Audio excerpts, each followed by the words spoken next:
आघाड़ी में एमवीए में समाजवादी पार्टी ने 12 सीटें मांगी हैं। 2 विधायक हमारे हैं और हम वो लोग हैं जो कभी कभी कम सीटों पे भी संतुष्ट हो जाते हैं। सीट शेयरिंग से पहले उम्मीदवारों का ऐलान, समाजवादी पार्टी के लिए 12 सीटों की डिमांड। महाराष्ट्र की चौसर पर अखिलेश यादव की ढाई चाल बयां कर रही है कि अखिलेश इस बार किसी समझौते के मूड में नहीं हैं।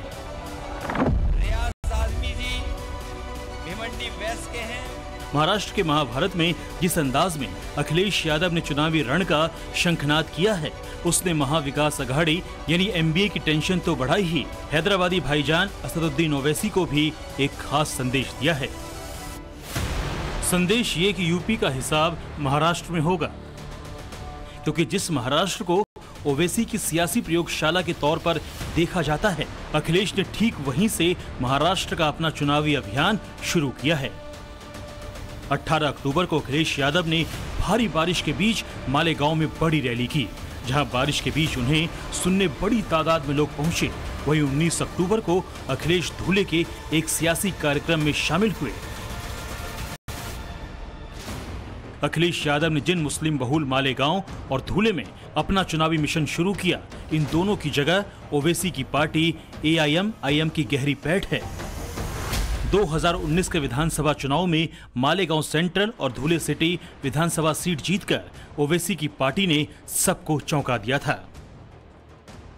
महाराष्ट्र के रण में अखिलेश के दमदार कदम से ओवैसी पर खतरा इसलिए है क्योंकि अखिलेश की नजर उसी मुस्लिम वोट बैंक पर है जिसके सहारे ओवैसी महाराष्ट्र में अपनी पार्टी को विस्तार देने की कोशिश कर रहे हैं, किंग मेकर बनने का ख्वाब देख रहे हैं।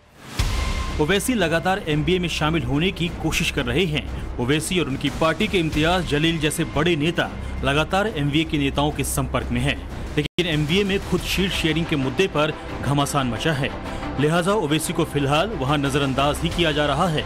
ओवैसी हरियाणा चुनाव का हवाला देकर एकजुट होकर चुनाव लड़ने की बातें लगातार कह रहे हैं, लेकिन उन्हें फिलहाल कोई घास डालता नजर नहीं आ रहा। अपनी पार्टी है, वहां पर हमारे स्ट्रांग पॉलिटिकल प्रेजेंस है हमारा वहां पर, और आज से 3-4 दिन पहले जो मराठा रिजर्वेशन के एक बहुत बड़े नेता है जनाब जरंगे पाटिल साहब से भी इम्तियाज जलील साहब जाकर बातचीत की है, बहुत देर उनसे बातचीत हुई। तो हम तो कोशिश कर रहे हैं। अब देखिए, अब ये हर पार्टी को अपना अपना काम करना है, मगर जहां तक हमारी पार्टी पर लोग जो हमेशा सवाल उठाते थे, मैंने दूसरी तरफ से, जनता तो नहीं, हम तो बता रहे हैं अब ये उनको तय करना है, नहीं तो हम तो लड़ेंगे चुनाव। हमारे एमएलए हैं, 2 एमएलए हैं वहां पर, बैकुल्ला में हमारा एक एक्स एमएलए था, हम और कई ऐसी विधानसभाएं जहां पर हम लोग दूसरे पोजीशन पर आए थे पिछले विधानसभा के चुनाव में, तो हमको तो अपनी पार्टी के लिए तो लड़ना पड़ेगा। असल में महाराष्ट्र में अखिलेश का पूरे दमखम के साथ आना ओवैसी के लिए एक तरह से कोड़ में खाज वाली हालत जैसी है। वहीं जहां तक मुस्लिम वोट बैंक का सवाल है, तो महाराष्ट्र में उसकी हालत फिलहाल एक अनार 100 बीमार जैसी है। एमबीए के घटक दलों कांग्रेस और एनसीपी, शरद पवार गुट के साथ ही अब अखिलेश को भी मुस्लिम वोटों का ही सहारा है। वहीं महायुति का शिंदे गुट और अजीत पवार गुट की भी मुस्लिम वोट बैंक पर नजर है। ओवैसी समझ चुके हैं कि एनडीए अलायंस में उनके लिए नो एंट्री का बोर्ड लगा हुआ है। कोई भी झूठी उम्मीद पालना अब बेकार है, लिहाजा मजबूरी में अब वो एकला चलो के रास्ते पर हैं। एआईएम ने महाराष्ट्र की तकरीबन 30 विधानसभा सीटों पर चुनाव लड़ने का प्लान बनाया है। 5 सीट पर मुस्लिम उम्मीदवार भी ओवैसी ने उतार दिए हैं। ये सीटें हैं जहां पर मुस्लिम मतदाता 30% से ज्यादा हैं। ओवैसी को यह बात बखूबी पता है कि मुस्लिम वोट बैंक के दम पर ही वो अपनी सियासी जगह बना सकते हैं, और वो फिलहाल उसका ही नैरेटिव सेट कर रहे हैं। जहां तक महाराष्ट्र का मामला है, हमने 5 कैंडिडेट्स का ऐलान कर चुके हैं, और भी कैंडिडेट्स के ताल्लुक से हमारी इम्तियाज जलील साहब की, अकबरुद्दीन ओवैसी साहब और जितने हमारे बड़े नेता हैं उनसे बातचीत चल रही है। ये टाइम बहुत कम है और हम लड़ेंगे महाराष्ट्र का चुनाव। हमारे 2 विधायक वहाँ से ऑलरेडी जीत कर आए, 2 हैं।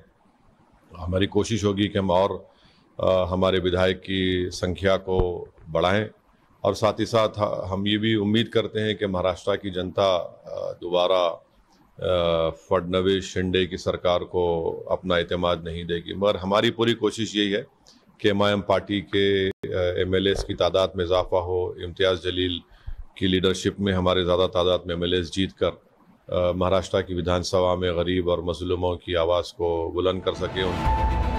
असदुद्दीन ओवैसी की AIM-IM से लेकर समाजवादी पार्टी का सियासी आधार महाराष्ट्र की राजनीति में मुस्लिम मतों पर है। ओवैसी और अखिलेश मुस्लिम वोटों के सहारे ही यहां अपना खाता खोलने में कामयाब रहे हैं। ऐसे में अब ये देखना भी दिलचस्प होगा कि मुस्लिम वोट किसके साथ खड़े होते हैं। आंकड़ों के मुताबिक महाराष्ट्र में करीब 12% मुस्लिम मतदाता हैं। राज्य में करीब 45 विधानसभा मुस्लिम वोटर अहम हैं, जिसमें मुंबई की सीटें शामिल हैं। पिछली बार 10 मुस्लिम विधायक चुनाव जीते थे, जिनमें 3 कांग्रेस, 2 NCP, 2 सपा, 2 AIM-IM और 1 शिवसेना विधायक भी शामिल है। हैदराबाद के बाद अगर ओवैसी की पार्टी का कहीं थोड़ा बहुत जनाधार है तो वो महाराष्ट्र ही है। इसीलिए ओवैसी के लिए महाराष्ट्र का चुनाव किसी अग्नि परीक्षा से कम नहीं है। यही कारण है कि ओवैसी वक्फ से लेकर शिवाजी की मूर्ति तक हर मुद्दे पर मुखर हैं। सत्ता में मुस्लिम प्रतिनिधित्व का एजेंडा सेट करने की पुरजोर कोशिश कर रहे हैं। महाराष्ट्र में जो मुस्लिम सीटें ओवैसी की उम्मीद है, उन्हीं मुस्लिम बहु सीटों पर अखिलेश भी दांव लगा रहे हैं। SP ने महाराष्ट्र में सबसे अच्छा प्रदर्शन 2009 में किया, तब उसने 4 सीटें जीती थी, लेकिन 2014 में ये संख्या घटकर 1 रह गई और 2019 में पार्टी के 2 विधायक ही चुनाव जीत सके। अभी शिवाजी नगर से अबू आजमी और भिवंडी पूर्व सीट से रईस शेख विधायक हैं।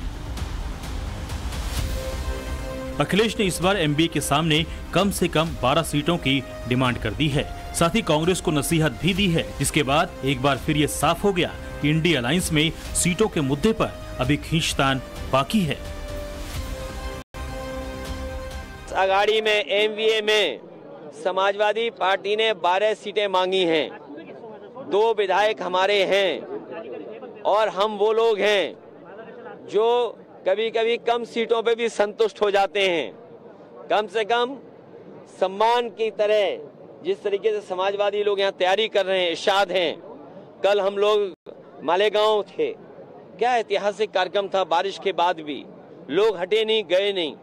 तो ऐसे तमाम सीटें हैं जिनकी जानकारी हमने दे दी। जहां पार्टी मजबूत है उनकी सीटें भी हमने घोषित कर दी। हरियाणा की गलती हमें नहीं दोहरानी है। हरियाणा में जो हारे हैं उन्हें गलती नहीं दोहरानी है।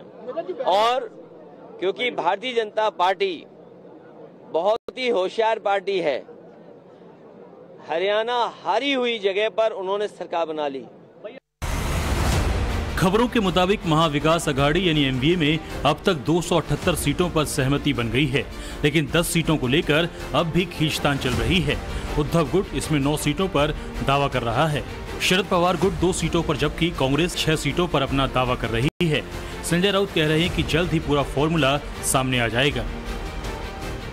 तय किया है कि आज रात देर तक चर्चा पूरी होगी और लगभग पूरा जो हमारा सीट शेयरिंग का जो काम है वो आज हम पूरा कर देंगे। मुझे लगता है अभी हमारे में कोई मतभेद कुछ नहीं, कोई विवाद नहीं है। महा विकास आघाड़ी एक साथ है, हम लोग मिल करके काम कर रहे हैं। इस चुनाव में महा विकास आघाड़ी जीत करके सरकार बनाएंगे, उसके परिश्रम चल रहे हैं। सारे कार्यकर्ता नेता सब एक साथ काम कर रहे हैं। संजय राउत कह रहे हैं कि MVA में सब कुछ ठीक है, लेकिन सीट शेयरिंग के ऐलान से पहले ही शुक्रवार को समाजवादी पार्टी अध्यक्ष अखिलेश यादव ने मालेगांव की सभा में अपने 4 उम्मीदवारों के नाम का ऐलान कर दिया, जिनमें शिवाजी नगर से अबू आजमी, भिवंडी ईस्ट से रईस शेख, भिवंडी वेस्ट से रियाज आजमी, मालेगांव से साइने हिंद निहाल अहमद, वहीं धुले सिटी से SP इरशाद जागीरदार को लड़ाने की बात कह रही है। अखिलेश या तो बहुत जोश में है या अति आत्मविश्वास में। वो एक तरफ बिना सहमति के उम्मीदवार घोषित करने पर सफाई दे रहे हैं, तो दूसरी तरफ महाराष्ट्र के चुनावी नतीजों के साथ केंद्र सरकार की विदाई की भविष्यवाणी कर रहे हैं। अनाउंसमेंट इसलिए किया है कि यहाँ पर यही अच्छा काम कर रहे हैं। कम से कम हमारी पार्टी के लोगों की ताकत तो दिखाई दे। कल कोई बात हो कि पता लगे कि आपकी पार्टी नहीं है। जब चुनाव घोषित हुआ है, हमारी पार्टी मैदान में है, और इस बार किसी तरह की देरी हम लोग नहीं करना चाहते हैं। चुनाव की तारीख हुई, चुनाव प्रचार में और जनता के बीच में हम लोग हैं। महाराष्ट्र की सरकार तो जाएगी जाएगी बीजेपी की, महाराष्ट्र के साथ दिल्ली की सरकार भी नहीं बचेगी।